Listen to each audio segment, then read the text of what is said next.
Animal kingdom. Animal kingdom की first definition यहाँ पे है, all animal are multicellular, this help in division of labour work division.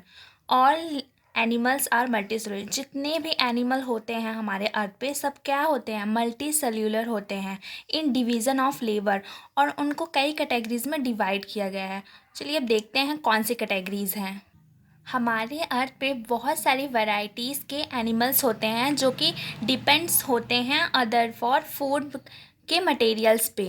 जैसे बहुत सारे एनिमल्स होते हैं जो अपना खाना खुद बनाते हैं, और बहुत सारे ऐसे एनिमल्स होते हैं जो कि अपना खाना नहीं, वो दूसरों के खाने पे डिपेंडेंट होते हैं। ऐसे ही कुछ एनिमल्स होते हैं जो होलोजोइक फैमिली से बिलोंग करते हैं, जो कि पहले वो फर्स्ट इंजेक्शन करते हैं एंड उसके बाद वो डाइजेशन करते हैं। मतलब पहले वो खाने को छोटे छोटे स्मॉल पीसेस में तोड़ते हैं, और फिर उसके बाद जब वो स्मॉल पीसेस में टूट जाते हैं फिर उनको डाइजेस्ट करते हैं। और एनिमल शो करते हैं locomotion, growth and reproduction. Obvious सी बात है, एनिमल्स से ही शो करेंगे ना locomotion, growth and reproduction. Next point है किंगडम एनिमिलिया। आपको पता ही होगा किंगडम एनिमिलिया से मेटाजोअन्स बिलोंग्स करते हैं। आपको पता ही होगा कि मेटाजोआ, मेटाजोअन्स, ये सब किंगडम एनिमिलिया से आते हैं। अब किंगडम एनिमिलिया 2 टाइप्स में कैटेगरीज है। देखिए फर्स्ट है सब किंगडम प्रोटोजोआ, और है सेकंड इज सब किंगडम यूमेटोजोआ। तो सब किंगडम प्रोटोजोआ में है primary primitive Metazoa. Primitive Metazoa का मतलब होता है ओल्ड, मतलब जो बहुत पुराने हो चुके हैं। वो किसके अंडर आएंगे, सब किंगडम प्रोटोजोआ के अंदर आएंगे। जैसे कि कौन सा फाइलम है जो सबसे पुराना हो चुका है, फाइलम कौन सा है, फाइलम पॉरीफेरा है, जो कि सबसे पुराना फाइलम है।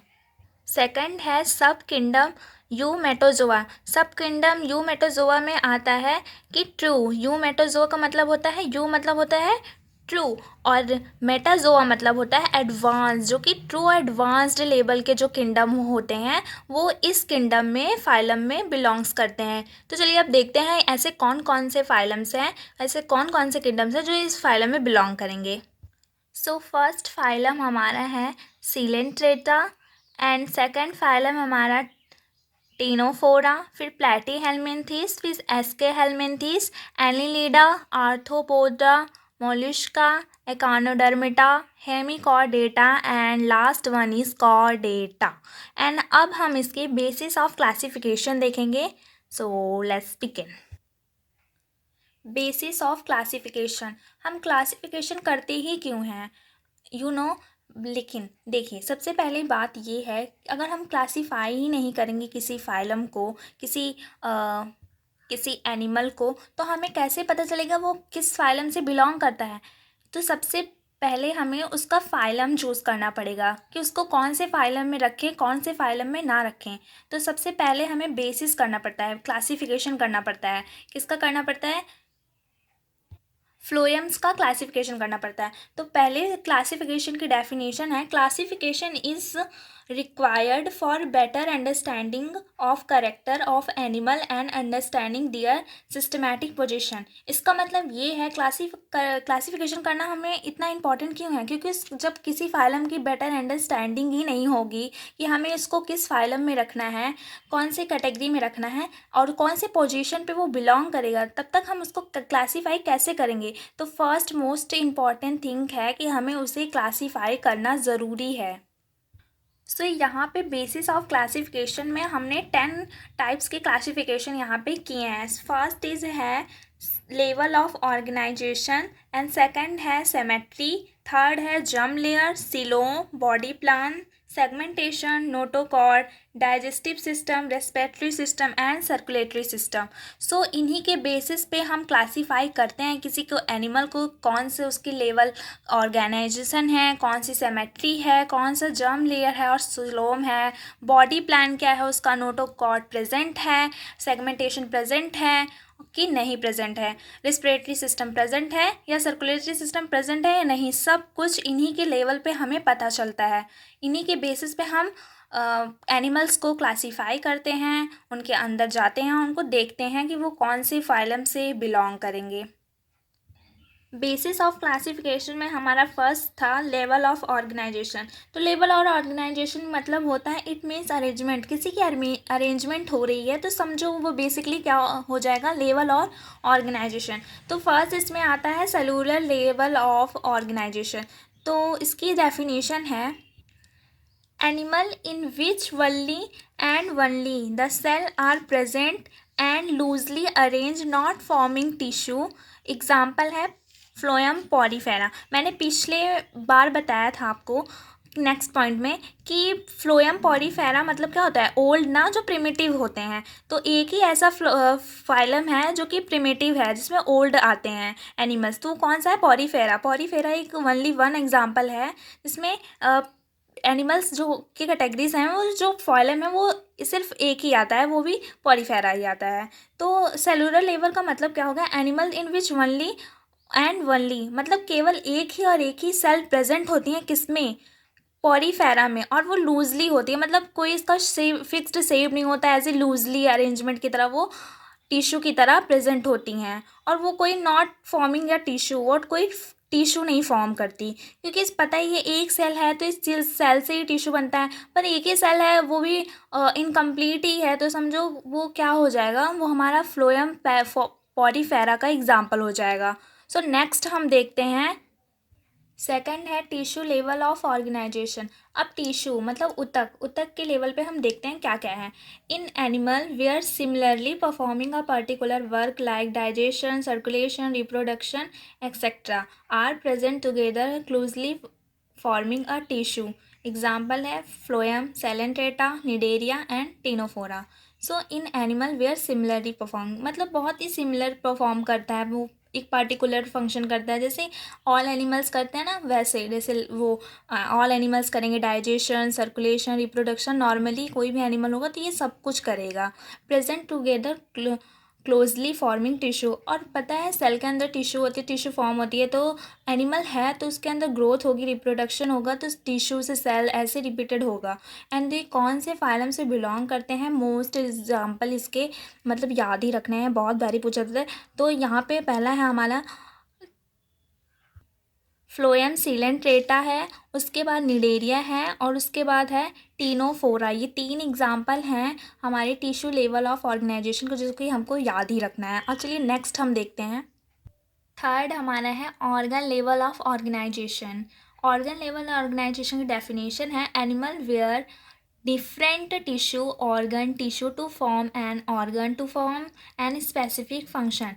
देखो इसका मतलब पहले तो सिंपली समझो, जैसे हमारे पास दो टिश्यू हो गए, ये टिश्यू नंबर 1 हो गया और ये टिश्यू नंबर 2 हो गया।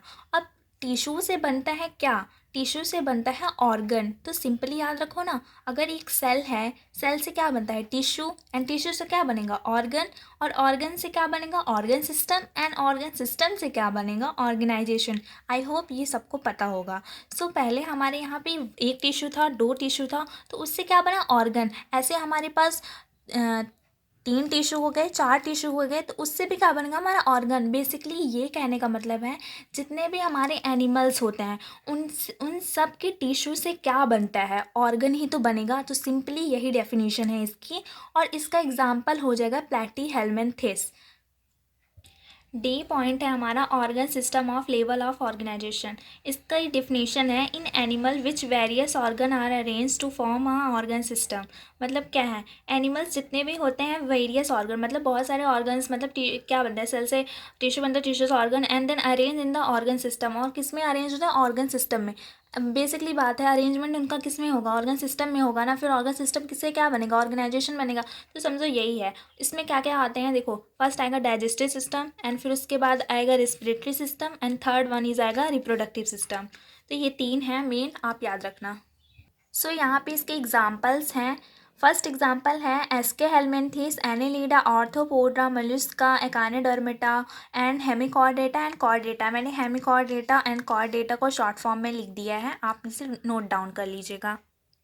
नेक्स्ट हमारा है बायलेटरल सिमेट्री। बायलेटरल सिमेट्री वो होता है when Only one plane passing through the center divide the body of animal into equal hubs. Example हो जाएगा इसका प्लेटीहेल्मिन्थेस अप टू कॉर्डेटा. मैं सिंपली इसको समझाती हूँ यहाँ पे. जैसे एक बॉडी है वो ऐसी है. अगर उसके प्लेन यहाँ सेंटर से अगर हम उसको कट कर देंगे तो यहाँ पे उसकी बॉडी क्या होगी, ये हाफ पार्ट डिवाइड हो चुका है एंड ये जो इसका ये दूसरा पार्ट होगा ये भी क्या हो जाएगा, डिवाइड हो जाएगा. सो बेसिकली यहाँ पे यही बोला है, एक प्लेन जो पास होता है उसके सेंटर एक्सिस से और वो इक्वली हाफ्स में उसको क्या कर दे, डिवाइड कर दे. वही होता है हमारी बायलेटरल सिमेट्री.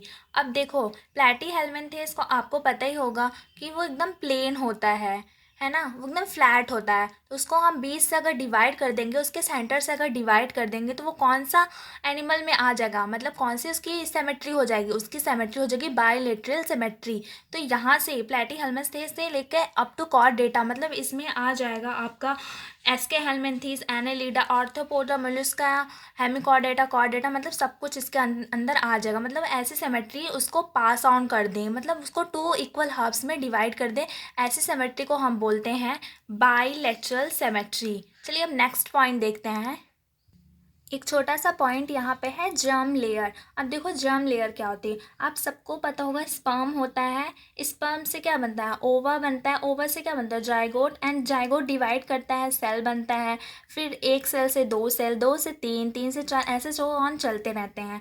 बट जो ये फेस है इस सेल का फेस मतलब स्पर्म बना, फिर ओवा, फिर उसके बाद जाइगोट बना, फिर उसके बाद उसने डिवाइड किया, फिर उसके बाद वो 2 सेल में कन्वर्ट हो गया, फिर उसके बाद फिर उसने डिवाइड किया तो फिर वहाँ पे 4 सेल में कन्वर्ट हो गया. ऐसे स्टेज को हम बार बोलेंगे क्या, मतलब कंटिन्यूस अगर डिवाइड, वो अल्टीमेटली उसका स्टेज क्या होना चाहिए, अगर वो कंटिन्यू डिवाइड करता जाएगा, डिवाइड कर जाएगा, एक टाइम तो ऐसा आएगा ना जहाँ पे वो फुल स्टॉप लग जाएगा उसका. तो उस फेज को हम बोलते हैं गैस्ट्रूला. गैस्ट्रूला होता है जर्म लेयर जहाँ पे सीन एक बार में देखा जाता है, मतलब वहाँ फर्स्ट टाइम जर्म लेयर को सीन किया जाता है. गैस्ट्रूला वो स्टेज होती है जहाँ पे जर्म लेयर को फर्स्ट टाइम देखा जाता है, सीन किया जाता है. आई होप आप लोगों को, बहुत लोगों को पता होगा, बहुत लोगों को नहीं पता होगा. अल्टीमेटली यही स्टेज होती है जहाँ पे हम जर्म लेयर को देखते हैं. जर्म लेयर यहाँ पे 2 टाइप्स में डिवाइड है. एक है डिप्लोब्लास्टिक मतलब 2 सेल से जो बनी हो, और ट्रिप्लोब्लास्टिक मतलब 3 सेल से. तो यहाँ पे फर्स्ट है डिप्लोब्लास्टिक सेल. यहाँ पे जो फर्स्ट लेयर है, ये जो लेयर है इसे हम क्या बोलेंगे, एंडोडर्म. मतलब एंडो मतलब बाहर ना, तो एंडोडर्म ये हो गया एंडोडर्म. और इसकी भी जो ट्रिप्लोप्लास्टिक की लेयर है, इसको फर्स्ट वाली को बाहर जो निकली है इसको क्या बोलेंगे, इसको बोलेंगे हम एक्टोडर्म. एंड जो ये वाली सेकंड है, यहाँ पे सेकंड लेयर ये यहाँ से अराइज हो रही है और यहाँ से भी अराइज हो रही है, सॉरी यहाँ पे है, यहाँ से अराइज हो रही है, तो इसे क्या बोलेंगे हम, एंडोडर्म. एंडोडर्म लेयर भी बोल सकते हो आप, एंडोडर्म नॉर्मली भी बोल सकते हो. बट हाँ यहाँ पे एक बात पॉइंट करने वाली है, यहाँ पे जो डिप्लोब्लास्टिक है उसमें मीज़ोग्लिया प्रेजेंट होती है, बल्कि जो ट्रिप्लोब्लास्टिक होता है उसमें मीज़ोग्लिया एब्सेंट होती है. तो यहाँ पे क्वेश्चन बन सकता है किसमें मीज़ोग्लिया प्रेजेंट होती है, किसमें एब्सेंट. आपको याद रखना है ट्रिप्लोब्लास्टिक में एब्सेंट होती है और डिप्लोब्लास्टिक में प्रेजेंट होती है. सो फिर क्वेश्चन यहाँ से आएगा ट्रिप्लोब्लास्टिक, फिर ट्रिप्लोब्लास्टिक लेयर्स में मतलब सेल्स में प्रेजेंट क्या होता है, तो उसमें प्रेजेंट होता है मीज़ोडर्म. मीज़ो मतलब बीच का हिस्सा, डर्म. ओके, यहाँ से याद रखने लीजिएगा कि जो ट्रिप्लोब्लास्टिक होता है इसमें मीज़ोडर्म प्रेजेंट होता है, और जो डिप्लोब्लास्टिक होता है उसमें वो मीज़ोग्लिया प्रेजेंट होती है, इसमें मीज़ोडर्म प्रेजेंट नहीं होता है. सिंपली आप याद रखिएगा. डिप्लोब्लास्टिक की डेफिनेशन है animal in which only 2 germ layer is present, ectoderm and endoderm. मतलब कहने का मतलब ये है एनिमल्स के पास सिर्फ 2 जर्म लेयर प्रेजेंट होगी, एक आउटर वाली एक्टोडर्म एंड जो प्रेजेंट थी मिडिल वाली में, मिडिल के जस्ट बाहर एक जर्म लेयर थी उसको कहेंगे endoderm. And the second point है यहाँ पे अ नॉन सेल्यूलर लेयर, मतलब जो नॉन सेल्यूलर से बनी ना हो, वो कौन सी हमने देखी थी, मीज़ोग्लिया देखी थी ना, इज प्रेजेंट बिटवीन देम. और किसके बीच में प्रेजेंट होगी, बीच में प्रेजेंट होगी, किसके, एक्टोडर्म एंड एंडोडर्म के बीच में. और यहाँ पे हम एग्जाम्पल देख लेंगे सीलेंट्रेटा एंड टीनोफोरा. सेकंड है triploblastic animal where germ layer is present call ectoderm, endoderm and mesoderm. देखो जो जर्म लेयर होती है एनिमल की वो प्रेजेंट कहाँ होती है, एक्टोडर्म, एंडोडर्म एंड मेसोडर्म। याद रखना बाहर वाली जो लेयर है आउटर लेयर इज एक्टोडर्म और उसके बीच वाली जो लेयर है मेसोडर्म एंड उसके नीचे जो लेयर है लास्ट है वो एंडोडर्म है। पर यहाँ पे ना 2 लेयर प्रेजेंट नहीं है, यहाँ पे 3 लेयर प्रेजेंट है। अगर कोई बोलेगा ट्रिप्लोब्लास्टिक मतलब क्या होगा, ट्रिप्लो मतलब समझ लो 3 जर्म लेयर यहाँ पे प्रेजेंट होगी। और यहाँ पे इसका एग्जाम्पल है Platyhelminthes up to Chordata. Up to Chordata का मतलब वही हो जाएगा एनिलिडा, ऑर्थोपोडा, मेलिस्का, हेमिकॉर्डेटा, इसके अंदर सब आ जाएगा। टाइप्स ऑफ सिलोम हम नेक्स्ट वीडियो में पढ़ेंगे। आई होप आपको यहाँ तक समझ में आया होगा, कॉन्सेप्ट क्लियर हो गया होगा। सो अगर आपको वीडियो पसंद आया होगा तो लाइक कीजिएगा, चैनल को सब्सक्राइब कीजिएगा। मिलती हूँ आपके साथ सेकंड पार्ट में, तब तक के लिए बाय।